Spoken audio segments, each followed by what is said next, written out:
ಯುವತಿಗೆ ಹೃದಯಾಘಾತವಾಗಿದೆ. ಮನೆಯಲ್ಲೇ ಕುಸಿದು ಬಿದ್ದ 21 ವರ್ಷದ ಕವನ ಸಾವನ್ನಪ್ಪಿರೋದು.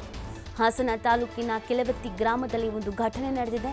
ಪಾಪಣ್ಣ ಹಾಗೂ ಗಾಯತ್ರಿ ಎಂಬುವರ ಪುತ್ರಿ ಕವನ.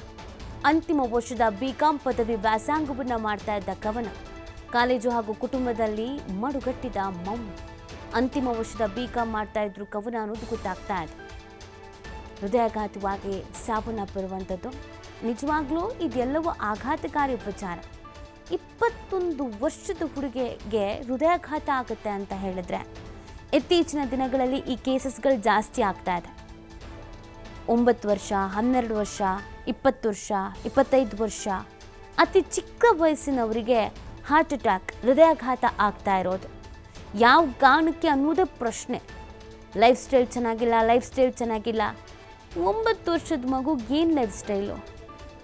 10 ವರ್ಷ, 12 ವರ್ಷ, 20 ವರ್ಷ, 21 ವರ್ಷ, 25 ವರ್ಷ, 30 ವರ್ಷ ನೋಡಿ. ಮೊದಲೆಲ್ಲ ಹಾರ್ಟ್ ಅಟ್ಯಾಕ್ ಅಂತ ಹೇಳಿದರೆ 40+ ಇರ್ಬೋದೇನೋ, 50+ ಇರ್ಬೋದೇನೋ, 60+ ಇರ್ಬೋದೇನೋ ಅಂತ ಅಂದ್ಕೊಳ್ತಾ ಇದ್ವಿ.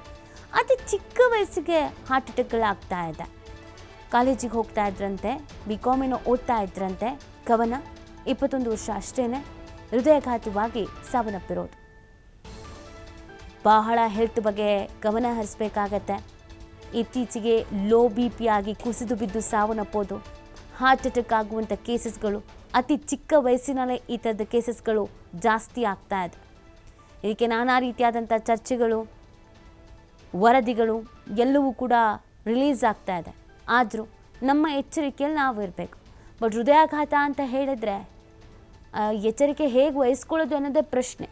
ನೋಡಿ, ಆವಾಗೆಲ್ಲ ಕೆಲವು ವರ್ಷಗಳ ಹಿಂದೆ ಹೃದಯಾಘಾತ ಆಗಿ ಸಾವನ್ನಪ್ಪಿದ್ರೆ ಸುಖ ಸಾವು ಅಂತ ಹೇಳ್ತಾ ಇದ್ರು.